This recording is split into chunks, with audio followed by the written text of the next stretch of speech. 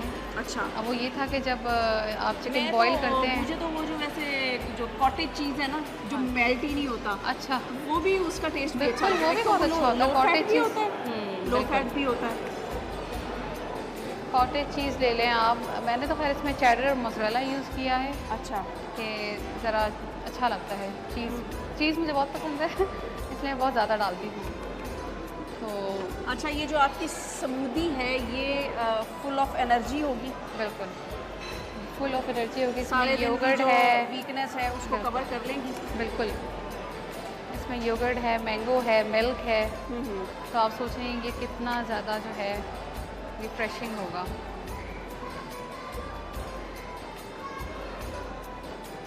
ٹھیک ہے, اب میرا خیال ہے ہم چلتے ہیں کیونکہ افطاری میں ٹائم بھی تھوڑا رہ گیا ہے. بالکل.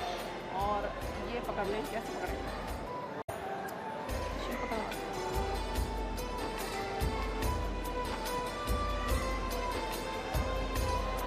ہاں جی میرے پاس ہے ٹائم.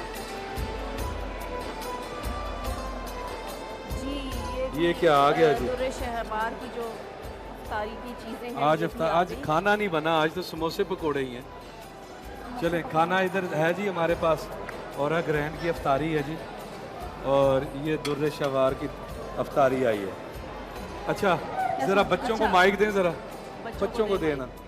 کس کس کا روزہ ہے بچوں؟ 1 2 3, آپ کا روزہ ہے, ان کو دے. السلام علیکم, کیا نام ہے؟ مناہل. مناہل, آپ کا روزہ ہے؟ جی. کتنے روزے رکھے ہیں؟ پہلے. آج پہلا روزہ ہے, ماشاء اللہ, مبارک ہو بھائی, مبارک ہو. آج تو روزہ کشائی ہے, بہت مبارک ہو. ہاں جی, ان کے والدین کو بہت بہت مبارک ہو. ماشاء اللہ بیٹا, تو کتنا مشکل لگا روزہ؟ پیاس لگی ہے؟ نہیں. بھوک لگی ہے؟ اچھا, یہ دیکھو کتنی چیزیں ہم نے بنائی ہیں آپ کی افطاری کے لیے. نہیں, پیاس بھی نہیں لگی, بھوک بھی نہیں لگی. نہیں, یہ کیسے ہو سکتا ہے؟ تھوڑی سی تو لگی ہوگی نا. اور کس کا ہے, کس کا روزہ ہے؟ اس بیٹی کو دو. مائک دینا بیٹا, آگے کرو. شاباش شاباش, جلدی کرو. آپ کا روزہ ہے؟ السلام علیکم. جی اسلام. کیا نام ہے آپ کا؟ ادائے زہرا. کیا نام ہے؟ ادائے زہرا. اچھا, ماشاءاللہ, بڑا خوبصورت نام ہے. آپ کا پہلا روزہ ہے؟ نہیں, میں جتنے ہو چکے اتنے رکھے ہوئے ہیں. اچھا, ماشاءاللہ, اس سال سے رکھنے شروع کیے ہیں؟ جی, پچھلے سال بھی رکھے تھے, اس سال بھی رکھے ہیں. اچھا, یہ دوسرا رمضان ہے, یعنی اس سے بھی چھوٹی عمر میں رکھنا شروع کیا. اس سے بھی چھوٹی عمر میں رکھے ہیں. ماشاء, خود رکھتے ہو, ماما پاپا رکھواتے ہیں؟ خود رکھتی ہوں. خود شوق سے نا. جی. ماما تو منع کرتی ہوں کہ چلو بیٹا ایک چھوڑ دو, ایک رکھ لو. جی. ایسے کہتی ہیں جی. گرمی کے روزے ہیں. ماشاءاللہ, بہت مبارک ہو جی. بچوں کو چھٹیاں بھی ہو گئی ہیں اور بچے ایزیلی روزہ بھی نہیں ہوتا. ٹھیک ہے, تو یہ بیٹے کہاں سے سلسلہ شروع ہوا کہ جب حضرت اسماعیل علیہ السلام پیاس سے رو رہے تھے تو سیدہ ہاجرہ نے صفا پہ چڑھ کے, ایک دفعہ صفا کی چوٹی پہ چڑھتی تھی, دور سے دیکھتی تھی کہ کہیں کوئی پانی نظر آ جائے.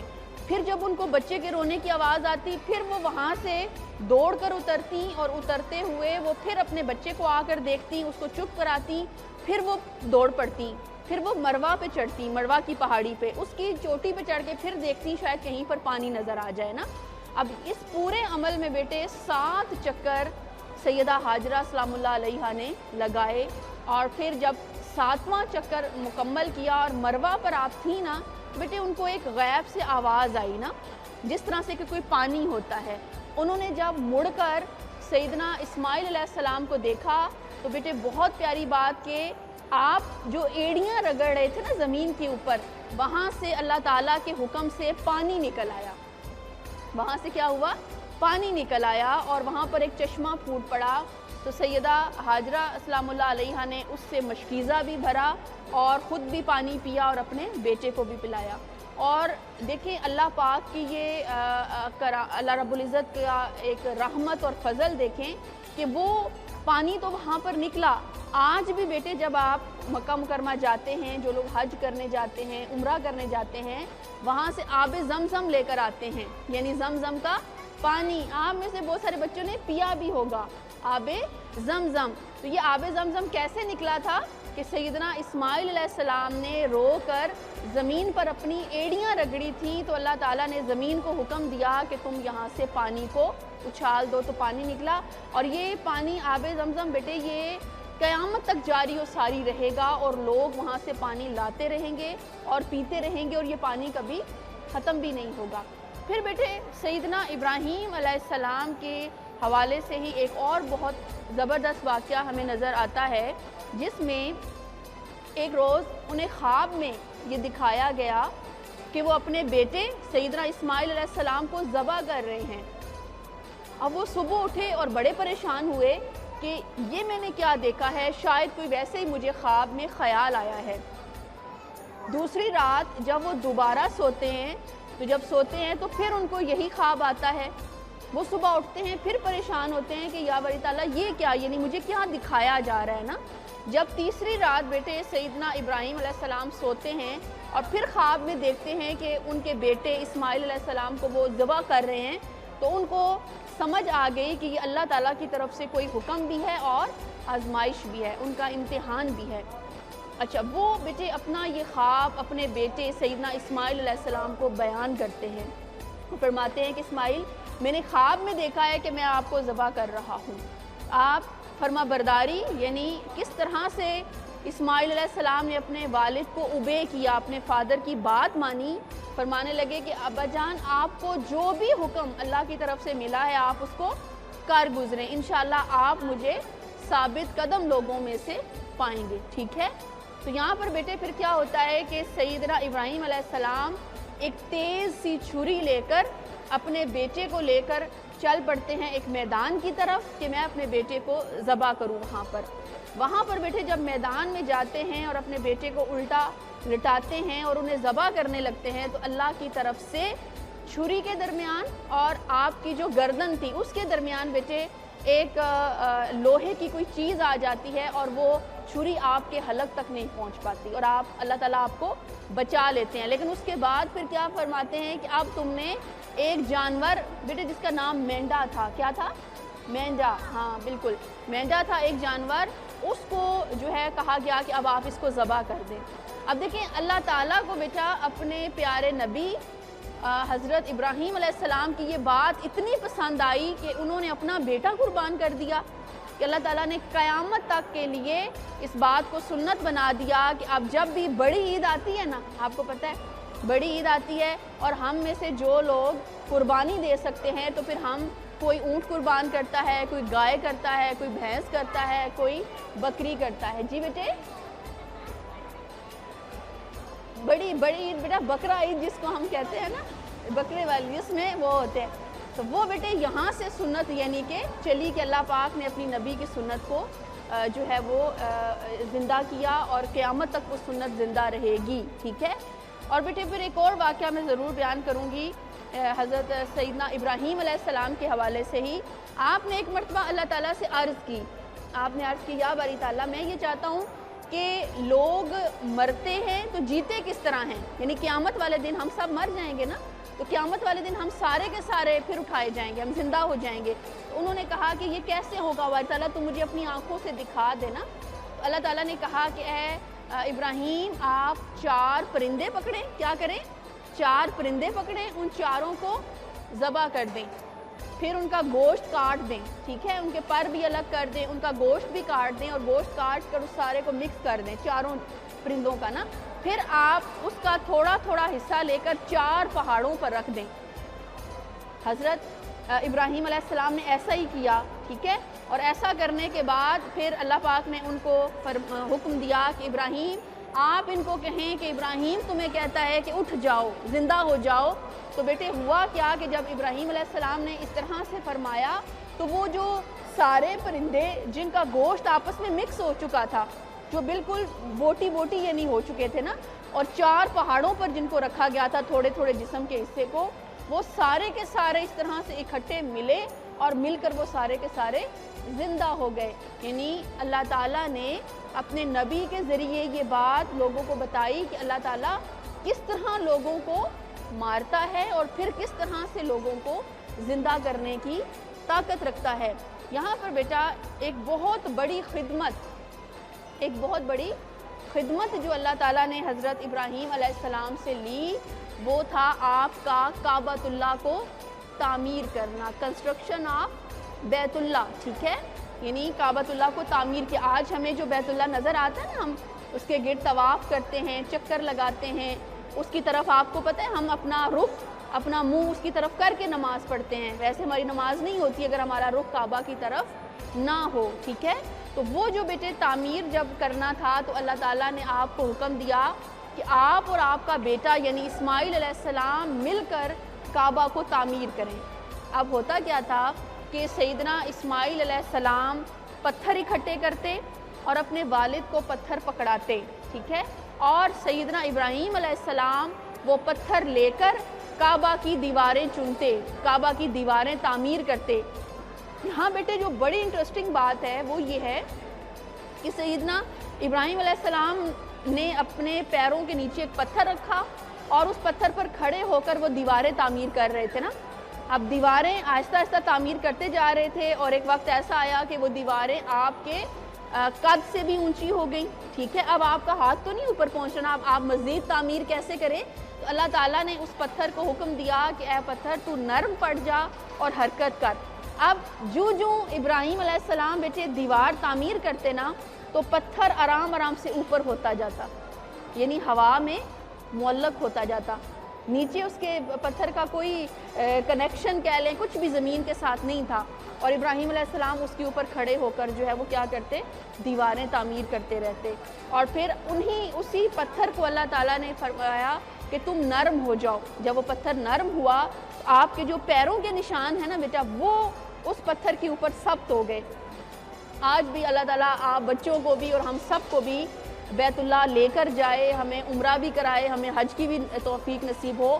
اگر بچے کبھی آپ گئے یا دیکھنے والوں میں سے کوئی بھی جو وہاں پر جائے، مقام ابراہیم ہے بیسیکلی، جہاں پر جو ہے اس پتھر کو محفوظ کر لیا گیا اور اس کے اوپر سیدنا ابراہیم علیہ السلام کے جو پیروں کے نشان ہیں وہ موجود ہیں. اللہ تعالیٰ نے بیٹے حضرت ابراہیم علیہ السلام کو سیدنا اسماعیل علیہ السلام کے علاوہ سیدنا اسحاق علیہ السلام بھی عطا کیے، وہ بھی ان کے بیٹے ہیں. اور اسی طرح سے اور بھی یعنی دیگر اگر ہم چیزوں کو لے کر چلیں تو ایک بہت خوبصورت واقعہ جو ہمیں سیدنا ابراہیم علیہ السلام کی زندگی میں ملتا ہے وہ اس طرح سے ہے کہ جو حضرت لوط علیہ السلام تھے نا، وہ سیدنا ابراہیم علیہ السلام کے چچا کے بیٹے تھے. کون تھے؟ چچا کے بیٹے تھے. اور کون؟ حضرت لوط علیہ السلام. ایک دفعہ ان پر کسی دشمن نے حملہ کر دیا اور جب حملہ کیا تو ان کو بھی قیدی بنا کر لے گئے اور ان کے پاس جتنا سامان موجود تھا وہ بھی ان کے ساتھ اٹھا کر وہاں سے لے گئے. اب جب یہ بات سیدنا ابراہیم علیہ السلام کو بیٹے پتہ چلی نا، انہوں نے صرف 318 لوگوں کا ایک لشکر بنایا. 318، کوئی بہت بڑی فوج نہیں تھی. 318 لوگوں کا لشکر بنایا اور پھر اس قوم کے اوپر حملہ کیا جنہوں نے لوط علیہ السلام کو جو ہے وہ قیدی بنایا تھا. اور وہاں پر انہوں نے ان کے ساتھ جنگ کی اور پھر لوط علیہ السلام کو وہاں سے آزاد کرا کر واپس جو ہیں وہ اپنے گھر پر لائے اور جتنا بھی سامان ان کے پاس موجود تھا اس کو بھی انہوں نے بازیاب کروایا اور وہاں سے واپس لے کر آئے. تو گویا بیٹے اللہ رب العزت نے جو سیدنا ابراہیم علیہ السلام نے بیت اللہ کی تعمیر کے لیے جو خدمت اللہ نے ان سے لی، اس کے عوض کہہ لیں، اس کے اجر کے طور پر کہہ لیں، اللہ تعالیٰ نے پھر آگے جو نبیوں کا سلسلہ شروع کیا وہ آپ کے بیٹے حضرت اسماعیل علیہ السلام سے کیا. اور پھر ہمارے آخری نبی، ہمارے نبی جن کے ہم امتی ہیں یعنی حضرت محمد صلی اللہ علیہ وآلہ وسلم، ان کو بھی اللہ پاک نے حضرت ابراہیم علیہ السلام اور حضرت اسماعیل علیہ السلام کی نسل سے جو ہے وہ انہوں نے بھیجا. اور قیامت تک اب یہ امت جو ہے وہ چلتی رہے گی اور اپنا کام جو ہے وہ سر انجام دیتی رہے گی.